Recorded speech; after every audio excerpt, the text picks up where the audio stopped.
Good evening and welcome to my presentation on Adaptive Reuse project for the Advanced Design Studio One. I would like to present to you the architectural transformation of an abandoned factory building into micro lifestyle housing.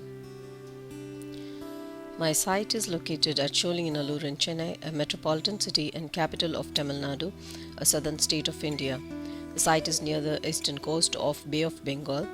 A enlarged view of the site can be seen on the top right of the slide. The bottom right shows the road network. With the growing number of software companies in Chennai, the fourth largest metropolitan city of India, population growth is soaring high due to more and more people moving in from the neighboring states in search for better job opportunities. Educational universities are also a reason for the increasing population. As of 2001 India census, Sholinganallur site location had a population of 15,519. According to the 2011 census, Sholinganallur had a population of 548,654. The suburb's population continues to grow rapidly as more and more singles and families of IT professionals continue to move in and reside at Sholinganallur. Proximity to employment opportunities, good asset appreciation, outstanding road infrastructure, proximity to beaches on ECR and other entertainment venues continues to attract more residents to the suburb. Before the advent of software parks, Sholinganallur was a small village with minimal infrastructure. The site chosen for my project is a factory building that used to provide job opportunities for the villagers.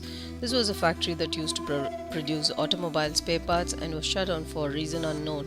The site is located on a major road that connects two primary roads on the east and west.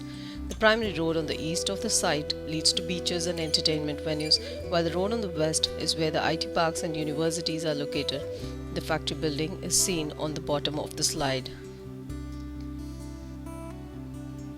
The neighborhood comprises of mixed-use buildings, independent residences, villa-type residences, residential apartments, gated communities, and a Krishna temple. Towards the north of the site is vacant land with upcoming villa houses and ISKCON temple. More vacant land towards the east. The neighboring site on the south is owned by a granite seller, and on west is the backwater Buckingham Canal. This slide shows the different views of the existing factory buildings. There are two entrance gates on the northwest and southwest. Panoramic view of the factory building from west. Photos of the north block showing the structural steel truss.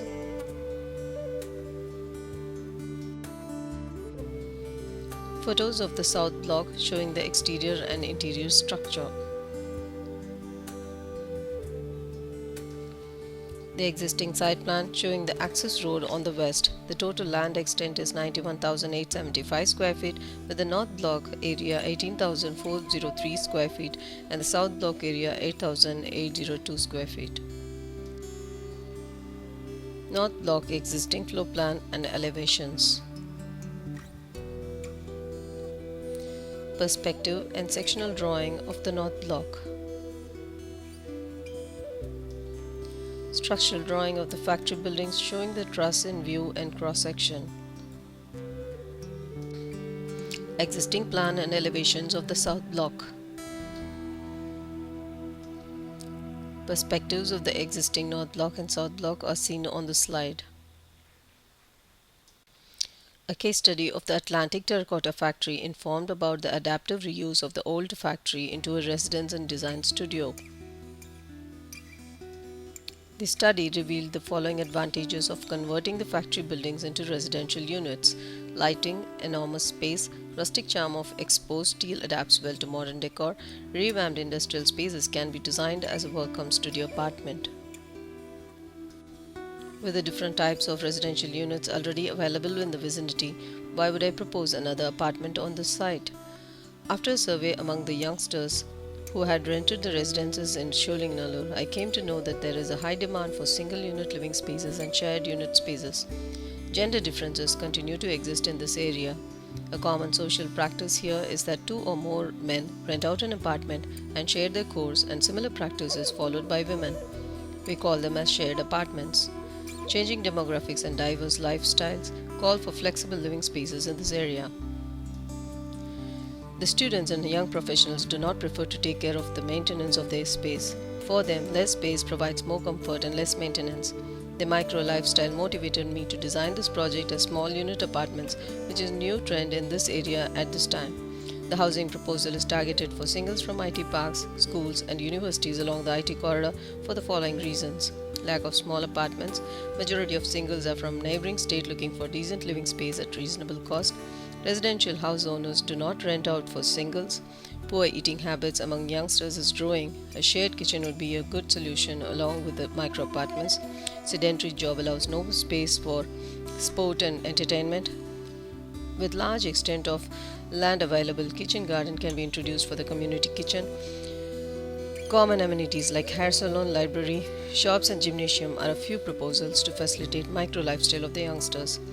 The list of software companies and universities in the close vicinity are seen on the top right. Below is a list of facilities that are provided in the design. I was inspired by two micro-housing projects that suggested few ideas to be incorporated in my proposal. One is Escape Student Housing by Ab Rogers that uses a small area for activities like cooking, washing, working and sleeping. Low sill lit way for bigger windows, reducing claustrophobia. The designer was inspired by submarines, yachts and caravans that use small space with maximum efficiency. The resultant Escape project is an innovative, livable and attractive space for young aspiring students.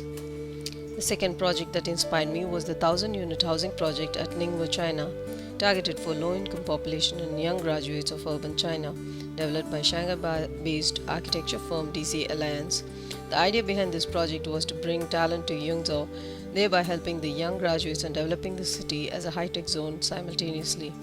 Two 326-foot tall residential towers, positioned at 45-degree angle to enjoy maximum daylight, adds to the dramatic iconography to the project. The angular projected balconies and bay windows form a beautiful facade, reflecting excessive direct sunlight. With the longer side of the factory building facing north and south, I have incorporated the angular projection similar to this project. The existing society where my site is located is more commonly a family setup where people live together with their children as nuclear families or joint families. A change to this society is triggered by the influence of the lifestyles of singles who move in from neighboring states. The building had to be redesigned so as to please the demands of the locals as well as the newcomers. I propose to redesign the existing northern block for men's apartments and the southern block for women. Generally, there are separate hostels for men and women in our society. Through this design, I intend to give both the genders their own private spaces within a gated community. This could be considered as a minor change in the social system. Apart from the two existing blocks, I propose to have common amenities block, a multipurpose hall, a tennis court, and fountain for recreational activities. The proposed site plan with the additional structures can be seen located on the site map.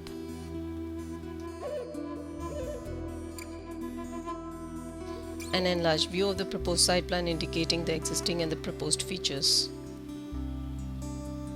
The ground floor plan of the men's block shows open to sky courtyards that introduces greenery, light and ventilation, destroying the factory environment. The skeletal structure of the building is kept intact with the arrangement of rooms separated by partition walls. The walls on the north and south are designed as angular pointed extensions so as to catch the morning and evening sun and breeze.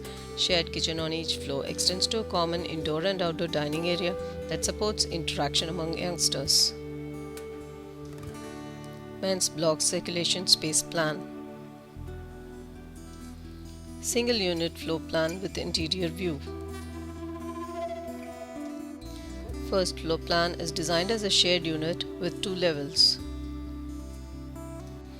Floor plan of the upper level of the shared unit is seen on the slide. Floor plans of the shared unit, lower level and upper level. Men's block elevation from north. The projected walls are raised above the roof edge to break the linearity of the roof line and add aesthetics to the structure. An additional element that breaks the continuity of the long north and south factory walls are the curvilinear sit-outs. Men's block elevation from south. East and west elevation of the men's block. Elevation from west before and after. The architecture of the building had to be modified to suit the purpose of the design. The gable walls are removed and replaced by curtain walls. Before and after version of the elevation from north.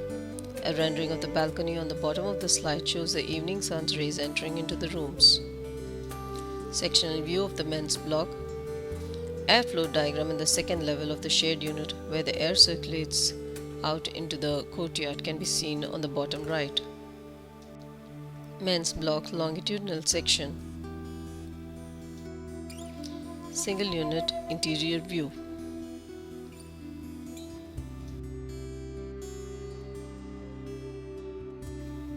Men's block cross section before and after showing the internal courtyard. Perspective rendering of the internal courtyard with the existing photo on the top right. Men's block before and after. The program includes a central common amenities building that houses a salon, gym, library and healthcare for men in the ground floor and women in the upper floor. Sedentary job of young professionals do not allow for much physical activities for which a kitchen garden is proposed within the campus. They can consume their fresh natural produce in their shared kitchens.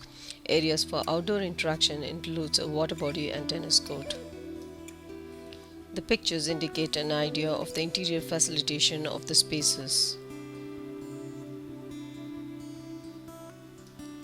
The first floor plan has a roof garden towards the east. Proposal for solar panels is a suggestion on rooftops along with the gardens. Rendering of the building can be seen on the bottom right. Sectional view, section and elevation of the common amenities block. Perspective view of the common amenities block. Plan and sectional view of the multipurpose hall and tennis court are seen here. Elevations of the multipurpose hall. Ground floor plan of the women's block on south. Perspective and circulation space plan. The site before and after. Site view and overall elevation from west. Disengagement leads to violence. A statement from Living in Post-Traditional Society is the key to my introduction of interactive spaces and activities among the inmates. Interaction and communication among people solve several issues related to the mechanical lifestyle of today's youngsters. I hope to have applied my architectural skills effectively in the transformation of an abandoned factory site into a lively and enchanting housing project for young professionals and students. Thank you.